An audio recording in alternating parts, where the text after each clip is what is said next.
All right. I guess today I'm going to unveil contraption day. So you can see I got a harness on. So what is this whole thing about? Well, I told you I really feel it's important that when you bring your arm back, you're getting your arm back down to make your swing. You got to get into the ball. So I created this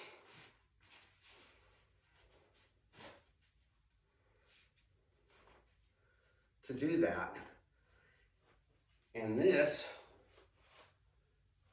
will allow you to hold your arm down, mainly to a 3/4 swing.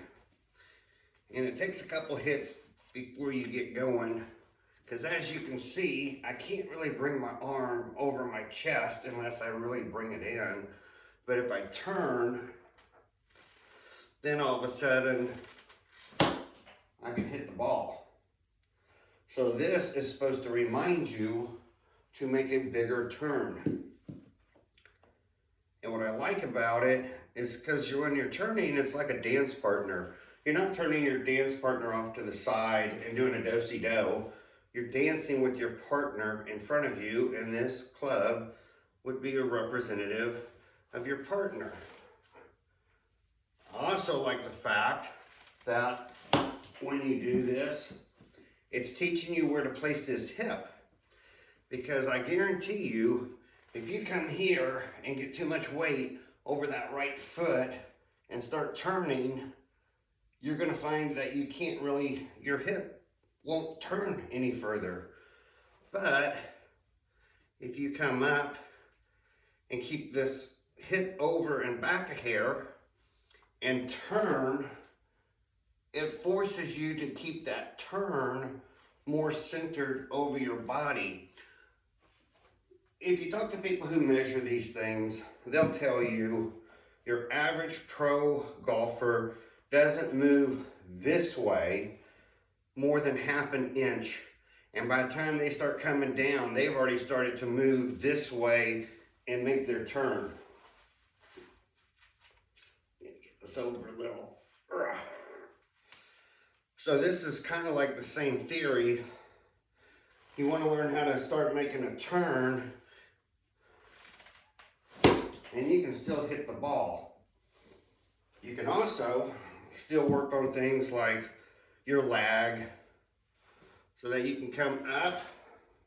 See how I have to push myself backwards.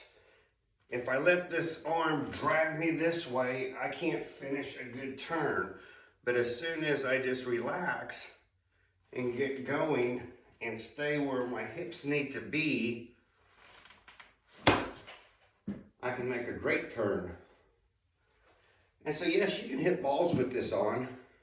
You can change this pitch by this over here on how far you want that to hold your arm down, which means you better be doing a lot more shoulder rotation to hit through the ball if you're going to keep your arm pinched in. And you better be doing a lot more turning through the ball. So you can see it's advantageous. This isn't to help people with chicken wing. TRS, by the way, makes something similar, I just found out, where this goes around and then it has a cuff right here and holds that arm in. And that's meant for people who chicken wing to keep that arm down. I developed this without knowing about that, but I developed this because I wanted this. I wanted my arm to have that stopping so I can really figure out where my hand needs to be to get back through that ball. And then you can play around with it.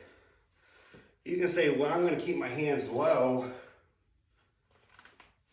and turn more. And that'll show you without shoulder, that ball just stayed straight on the ground. It was a great putt, but I'm not here to putt.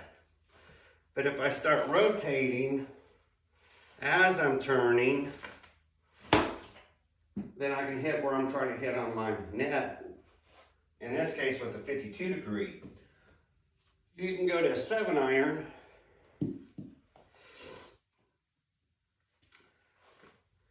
And again, the more you pull on this, the more it squeezes here, because this strap is tied over here. So it's a compression.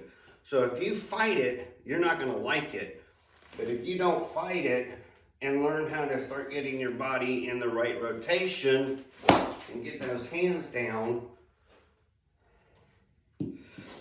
you'll start understanding what your body is trying to do and what you're wanting your body to do.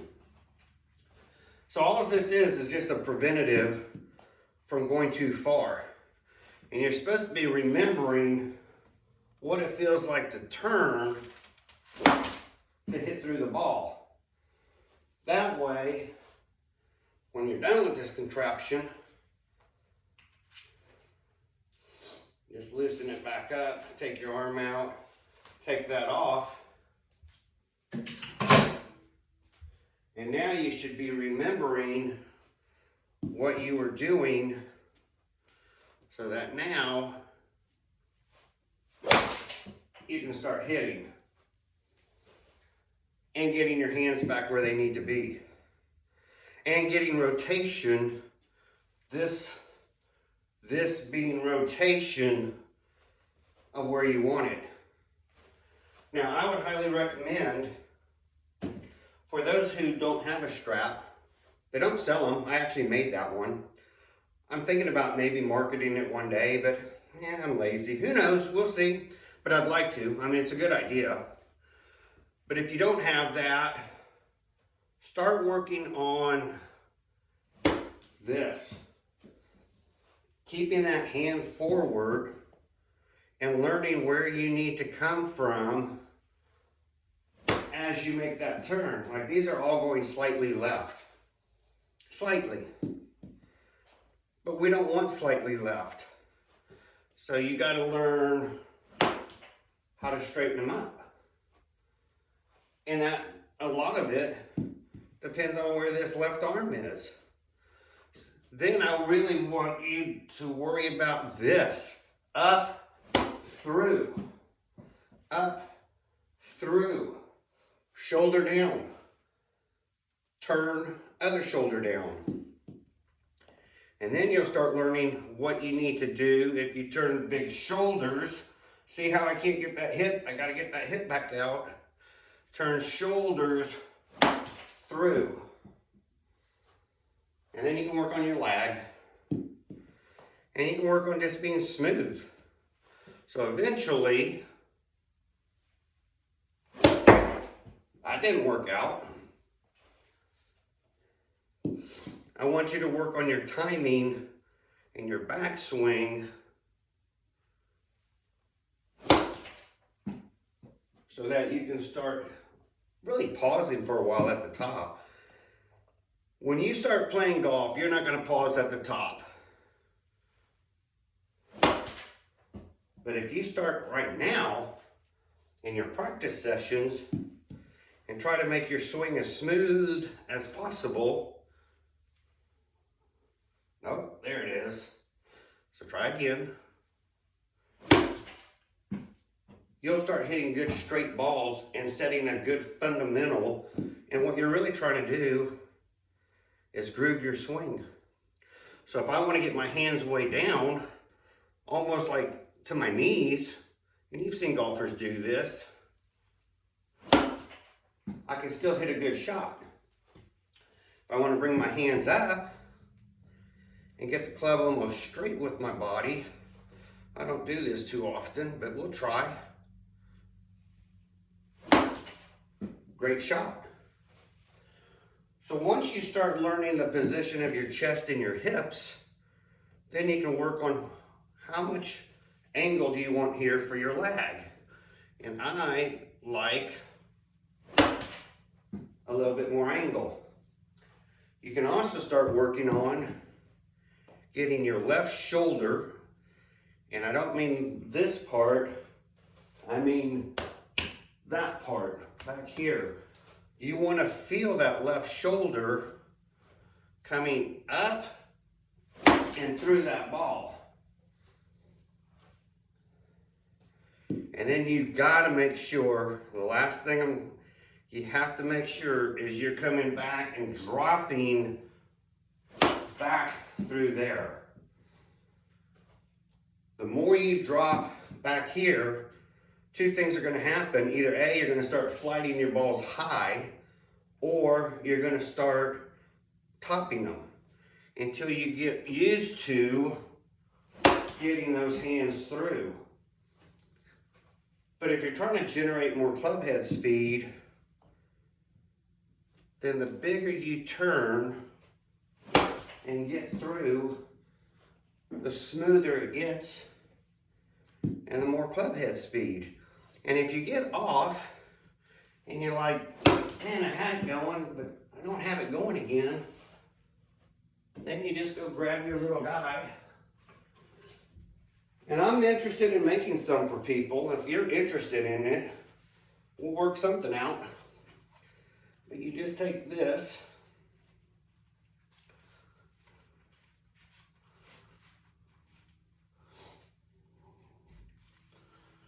grab this back. It's just like I said, it's just basically a gun holster.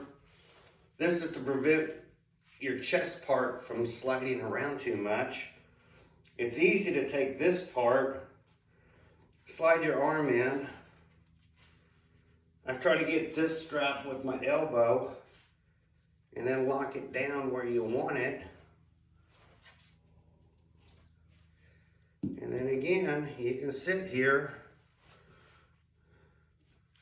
and you can definitely feel that. So now you know you got to turn, get those hands forward and hit the ball.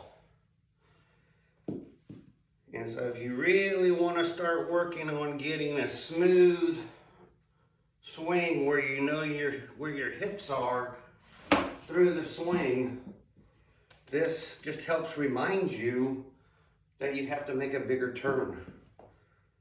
You can't cheat and just bring your hands across and expect to make a great hit with a lot of power and hitting through the ball.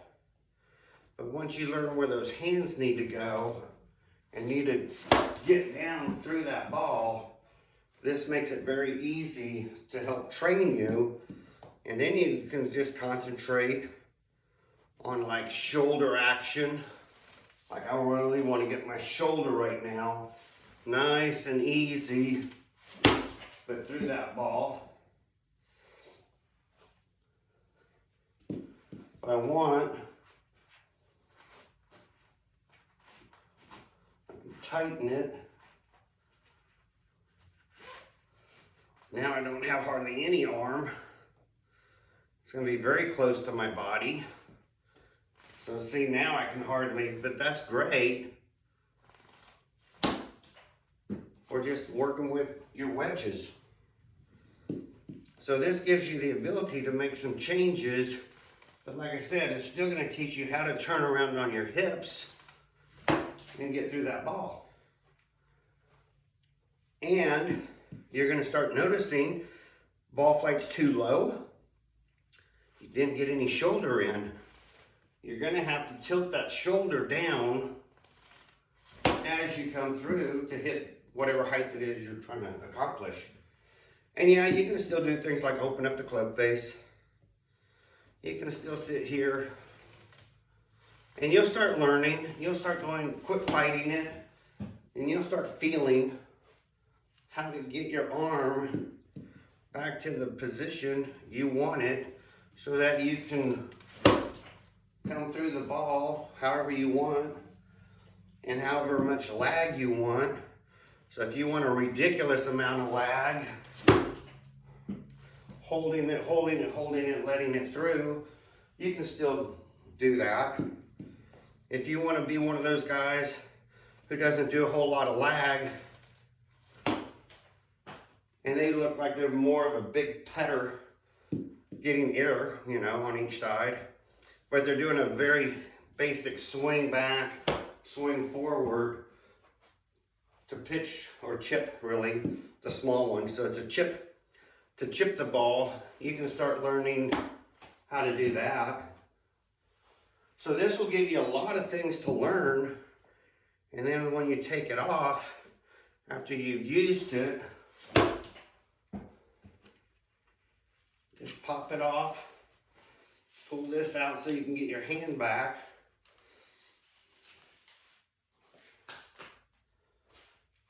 Now you should be remembering what your hands were doing and hit a great shot. So anyway, that's what I designed. And if you have an interest in it and you know me, or want to get through YouTube to talk to me, send me a message and we'll talk about maybe getting your chest size or something and see what we can do.